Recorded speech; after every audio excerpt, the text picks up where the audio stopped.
हेमंत बाबू अगर बाहर रहते तो एक भी सीट वो लोकसभा में निकाल नहीं पाते। भारतीय जनता पार्टी का सुपड़ा साफ होने जा रहा है।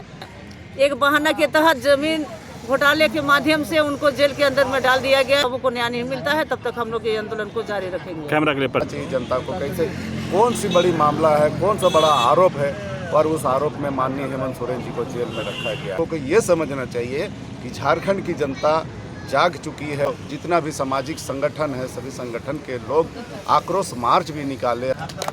सरकार है, केंद्रीय सरकार, वो यहाँ के जो स्वतंत्र एजेंसियां हैं वैसे एजेंसियां का दुरुपयोग करके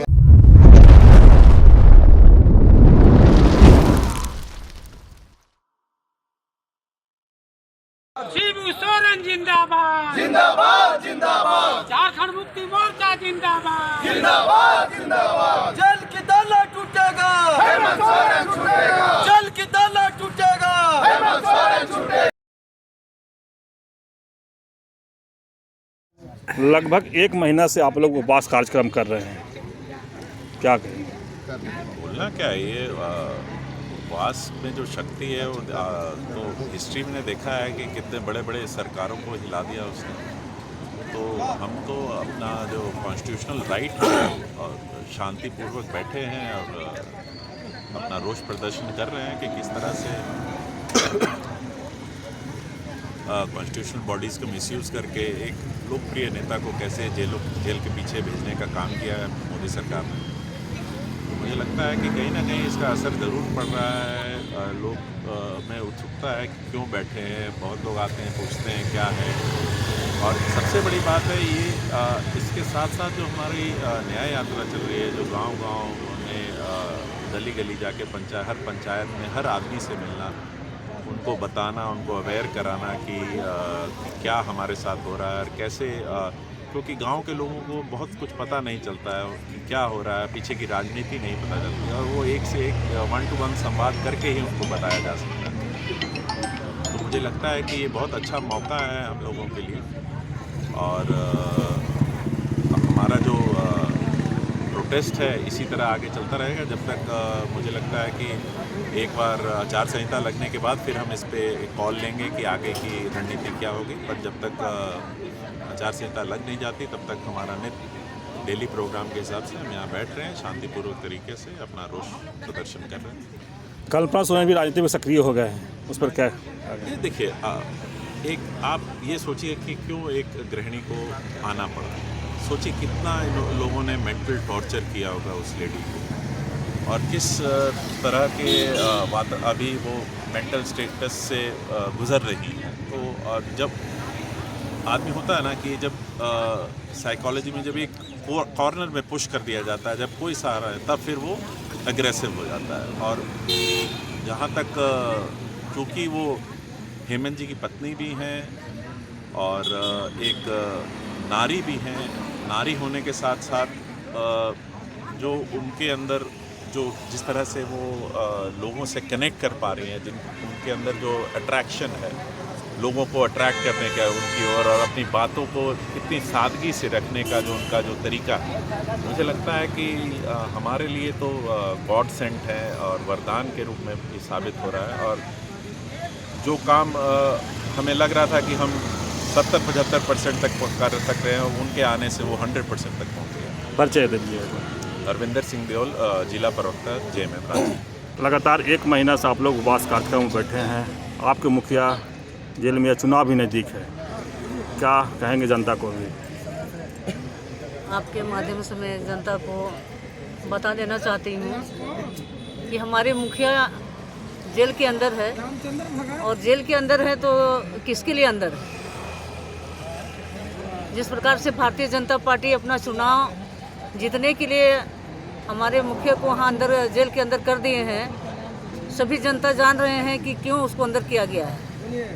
बात रह गई कि 5 एकड़ 8 एकड़ उस ज़मीन के लिए उसको घोटाला ये करके उसको बहाना करके वहाँ जेल के अंदर डाला। आज तक भी उसको उसके पक्ष में कोई भी आरोप नहीं मिला है, लेकिन फिर भी भारतीय जनता पार्टी का एक यही रहा है, साजिश रहा है कि जब तक हेमंत बाबू अगर बाहर रहते तो एक भी सीट वो लोकसभा में निकाल नहीं पाते।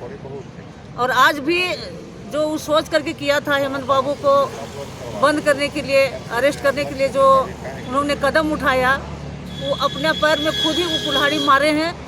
और कभी भी हमको लगता है कि वो कभी भी शायद हमको झारखंड में जो 14 सीट है, मुश्किल से हमको लगता है 1-2 सीट ला सकते हैं, अन्यथा यहाँ भारतीय जनता पार्टी का सुपड़ा साफ होने जा रहा है।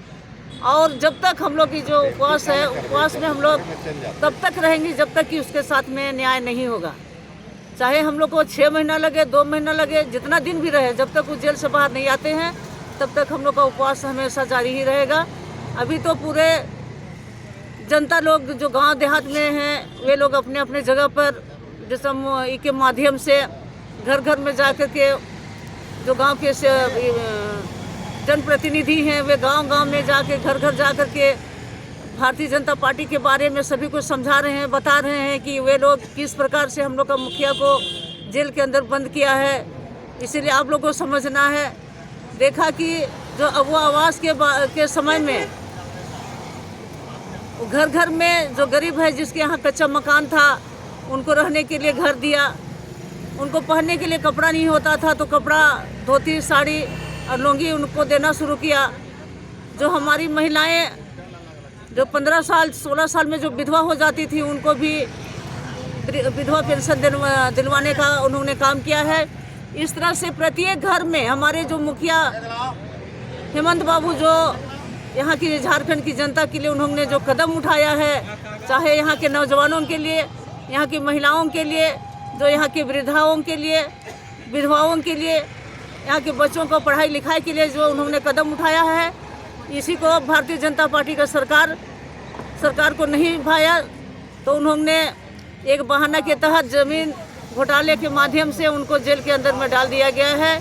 इसलिए मैं जनता को संदेश देना चाहती हूँ कि हर एक जनता, हर नौजवान, हर महिलाएं ये समझ जाएं कि आने वाला समय में भारतीय जनता पार्टी का सुपड़ा को साफ करना है और यहाँ एक स्वच्छ झारखंड, जो सपना हम लोग झारखंड अलग राज्य के लिए जो देखे थे, स्वच्छ रूप से वही झारखंड हम लोग देखना चाहते हैं।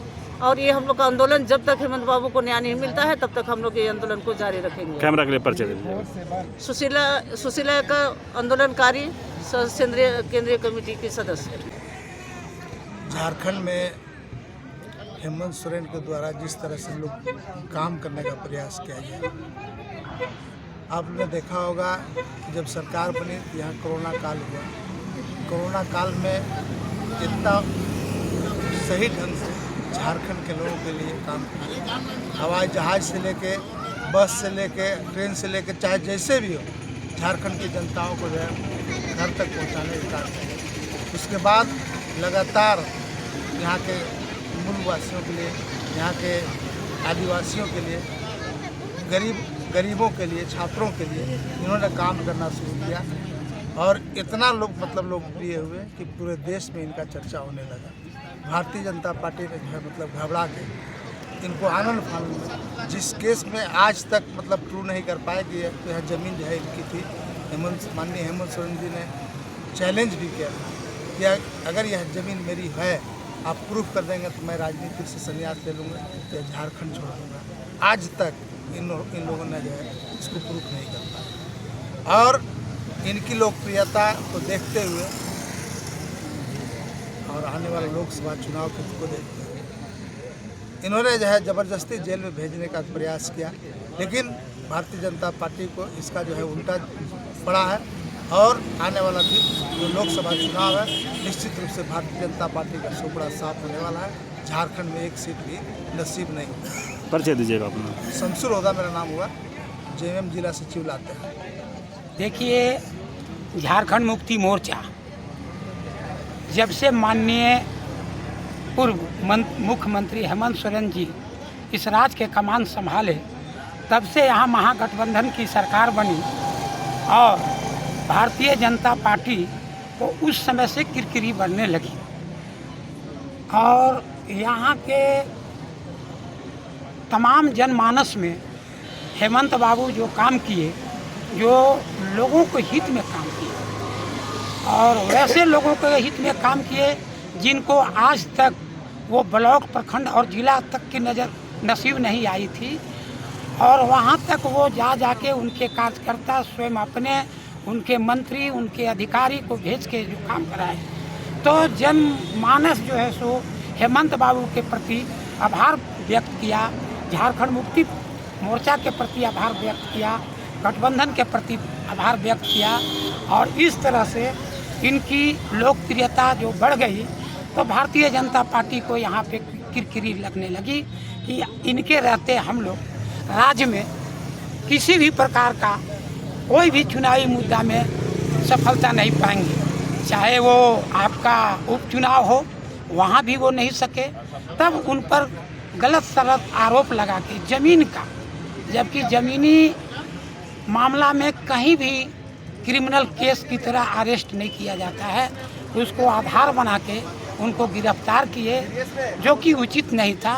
लेकिन झारखंड मुक्ति मोर्चा ही नहीं, झारखंड के तमाम लोग इस बात को अच्छी तरह से समझ गए हैं कि भारतीय जनता पार्टी के लोग झारखंड में जो अन्याय किए हैं उसकी जवाब हम बैलेट पेपर से देंगे, ईवीएम मशीन में देंगे और उनको बाहर करेंगे। परिचय दीजिएगा। मेरा नाम अरुण कुमार दुबे हुआ, मैं केंद्रीय कमेटी के सदस्य हूँ, 30 सूत्री हूँ।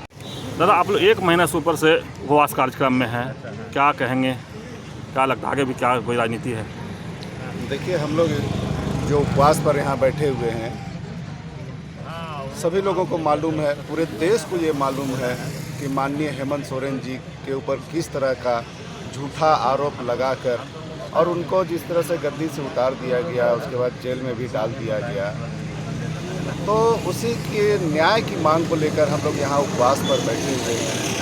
झारखंड मुक्ति मोर्चा के रांची जिला के कार्यकर्ता हर रोज़ यहाँ बैठते हैं और उसके अलावे अलग अलग जिलों से भी यहाँ पर आते हैं। हर रोज़ अलग अलग जिला के लोग आते हैं, उपवास पर बैठते हैं और हम लोग न्याय की मांग के लिए हम लोग अहिंसात्मक आंदोलन यहाँ पर कर रहे हैं और मांग कर रहे हैं कि भाई अगर उनके ऊपर कोई ऐसा आरोप नहीं है तो फिर उनको जेल में क्यों रखा जा रहा है, और उनके ऊपर अगर ऐसा कोई आरोप है तो सबको बताना चाहिए, जनता को भी बताना चाहिए, जानना चाहिए जनता को कैसे कौन सी बड़ी मामला है, कौन सा बड़ा आरोप है और उस आरोप में माननीय हेमंत सोरेन जी को जेल में रखा गया है।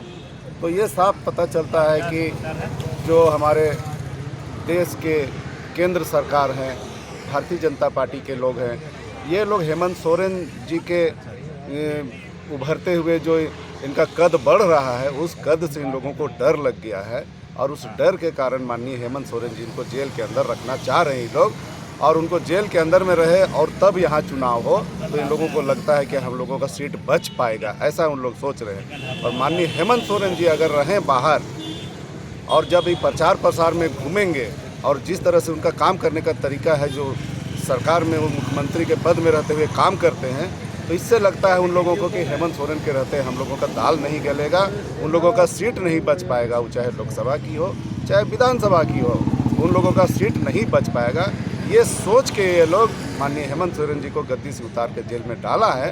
लेकिन ये लोगों को ये समझना चाहिए कि झारखंड की जनता जाग चुकी है और उन लोगों का षड्यंत्र को समझ चुकी है झारखंड की जनता, इसलिए झारखंड की जनता जागी है।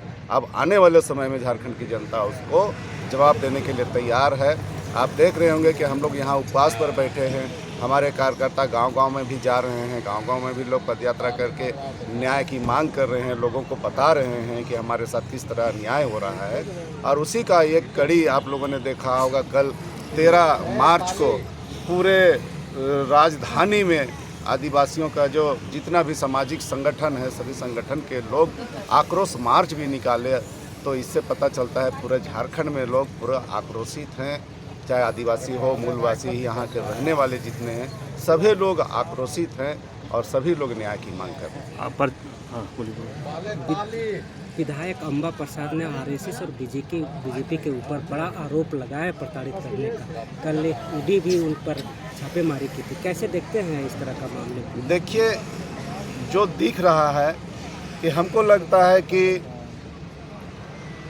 ईडी, सीबीआई या आयकर वाले लोगों का दुरुपयोग किया जा रहा है। जो केंद्र का सरकार है, केंद्रीय सरकार, वो यहाँ के जो स्वतंत्र एजेंसियां हैं वैसे एजेंसियां का दुरुपयोग करके, और जो भारतीय जनता पार्टी में नहीं है, भारतीय जनता पार्टी के अलावे जो अलग से हैं, दूसरे दलों के हैं, चाहे वो कांग्रेस हो, जेएमएम हो, चाहे और भी लोग हैं, उनके ऊपर कार्रवाई करती है। और भारतीय जनता पार्टी में अगर जो शामिल हो जाते हैं वैसे लोग भी, तो वो लोग राख साफ हो जाते हैं, वो लोग दूध के धुले हुए जाते हैं। तो इसीलिए ये साफ दिख रहा है कि सिर्फ जो गैर भाजपाई है वैसे लोगों के ऊपर कार्रवाई होती है, वैसे लोगों के ऊपर छापामारी होती है। इससे साफ पता चल रहा है कि भारतीय जनता पार्टी के इशारों पर बाकी स्वतंत्र एजेंसियां चल रही हैं। पर्चे अंतु तिर्की, झारखंड।